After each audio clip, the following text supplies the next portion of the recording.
actually not an original idea of mine. It was something I came across when I had went to the Indie Gathering International Film Festival out of Cleveland, Ohio. The founder, Mr. Ray Such, he actually, I went to his lecture, and he actually threw out two ideas to the crowd. Like, and he was pretty much saying that, these are two ideas that he's been sitting on. He just never really had the time to really Mm. get them done himself. So he just threw them out to the crowd. And I called them both. Now, the first one is really kind of, it's going to deal with a lot of research and stuff. So it's probably going to take me a while to get to it. And it's not even nowhere near hard. It'll be more like a historical kind of thing. But this one, he had it called the John Doe murder, like the way he described the story.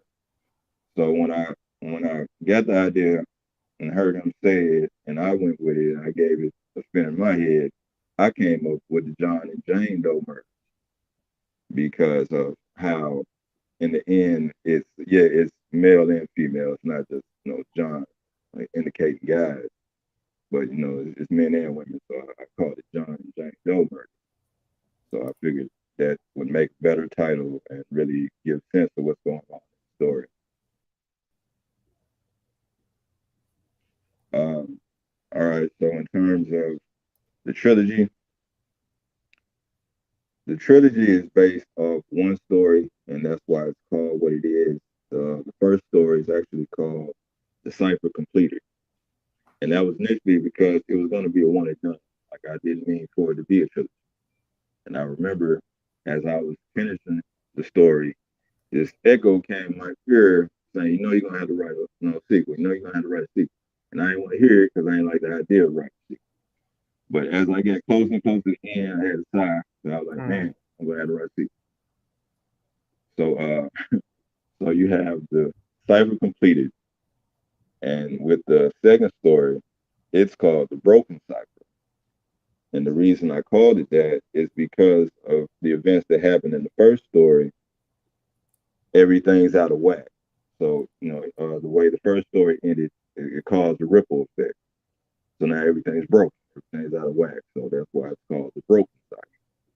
And the final story is called Cipher Embedded, which really, in the whole, you see in the end that everything pretty much was meant to be. This is how things were meant to go, regardless of how or whatever could happen to try to change it.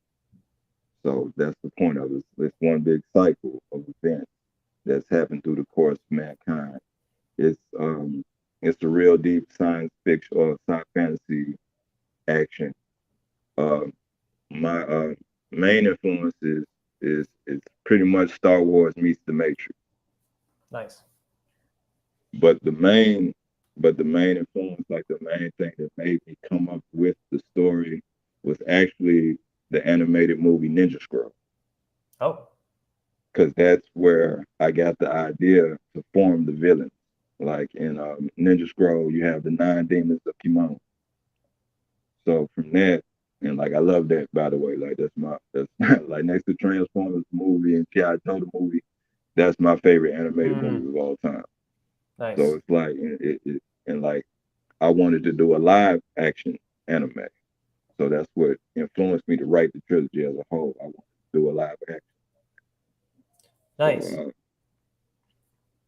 yeah, the main character, her name's Kagami, and through the course of the story, she changes. I don't want to just give it away. You have to read it. But she goes through changes, but she is the main character of the entire trilogy. And through the course of each story, through the three stories, you see the change. But by the time you make the third one, you you kind of don't know how to take her at this point, kind of thing. Mm. But you know what's happened to lead up to this point. So it's kind of on you to have that thought Okay.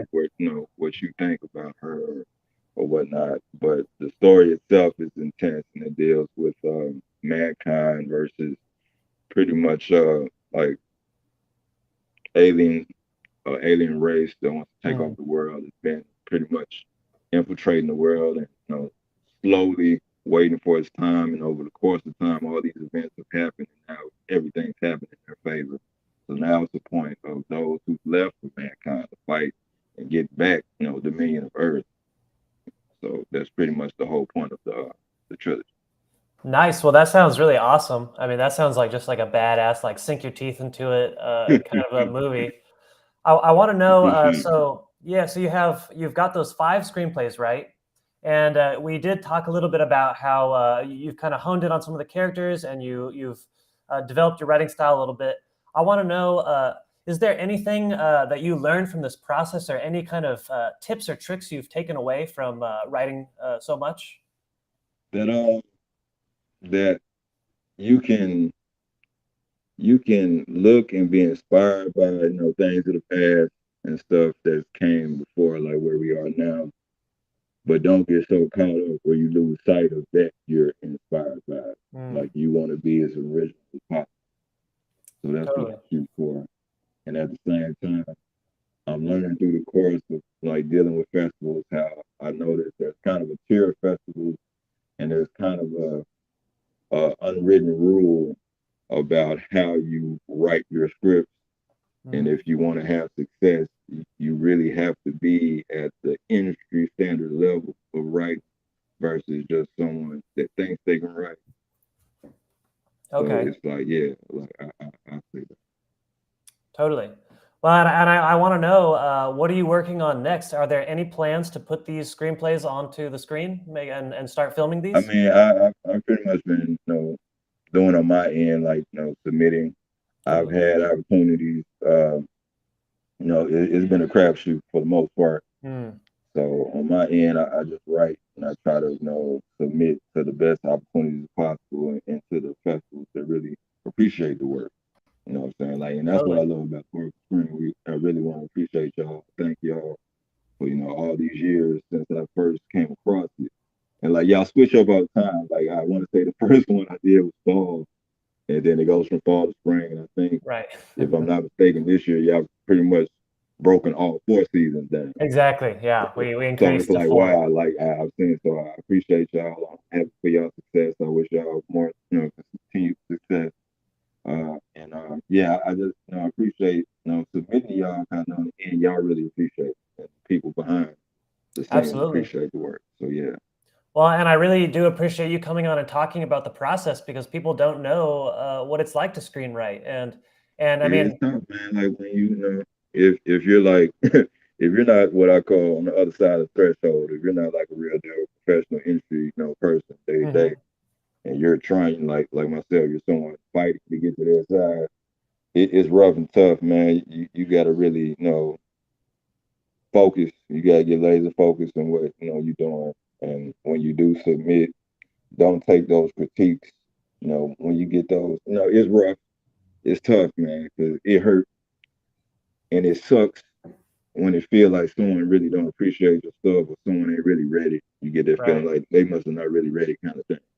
So that's why I say once again, I love y'all and appreciate y'all because it feel like y'all don't only read it, y'all really get into the story and feel the story to make sure the right story wins that or the Definitely. right thing actually wins y'all award. So I appreciate y'all for that.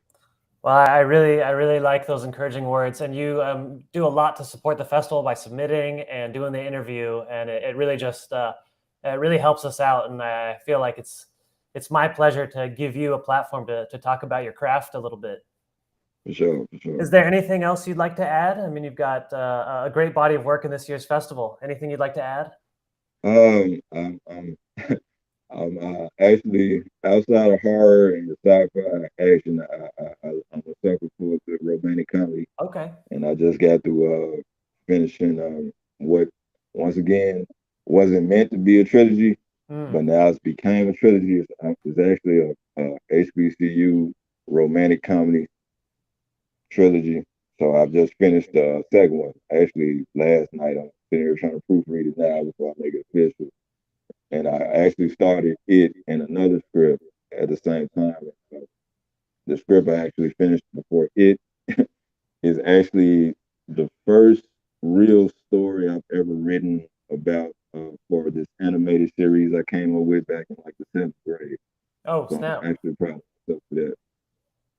Oh, so it's an idea you had all the way back then, and then you've held on to it, and now you're executing it. Like it's been swimming in my head forever. And like back then, I didn't have like I hadn't lived, so the stuff I came up with back then, it always stuck in the back of my head, but I knew I didn't have the mind to really get the story down right. Totally. So now that I've gotten older and I've reached back, I watch, Transformers, the stuff that influenced me to want to Hmm. do animation. Like the original G.I. Joe Transformers. Like Yep. I watch that like almost religiously because that's the foundation and that's what helps me to see where I want to take my stuff. So I finally wrote it and it's crazy because it's kind of way deeper into the story. Like, and that's the thing about me having getting older. I realized that you can't just start from right here. You have to show how you got to that point. Or Mm, if you want to be linear about it. If you want to be non-linear, you can do it in chunks and pieces and scatter it out. So I really want to go from start to finish, but the story I wrote is really toward the end, like well toward the end. But it gives me somewhere to start from, so I'm proud of that. totally. Well, thank you so much for talking with us today and giving a lot of good insight into this process of writing and crafting the stories. I appreciate it, man. I appreciate y'all once again, man. And I can't wait to submit to the next one. Totally. Well, and I'm looking forward to the day when some of these are actually filmed and turned into Man, you and animations me because it's both, coming. man. It's coming, Fingers man. I crossed. feel it. I'm fighting tooth and nail. On my end, That's the it is a spirit. matter of getting. It's one thing to get on the table. It's another thing to get past the table. Right. So yeah, that's the only thing that's left. So once that happens, Well, I got you. You're gonna be front row. I'm gonna find you. I'm gonna get you the ticket. You're gonna be good to go. that'll be awesome, man. Well, we're all vouching for you. Thank you so much for supporting us, and I'm looking forward to seeing more from you, man. Thank you, man. Appreciate y'all once again.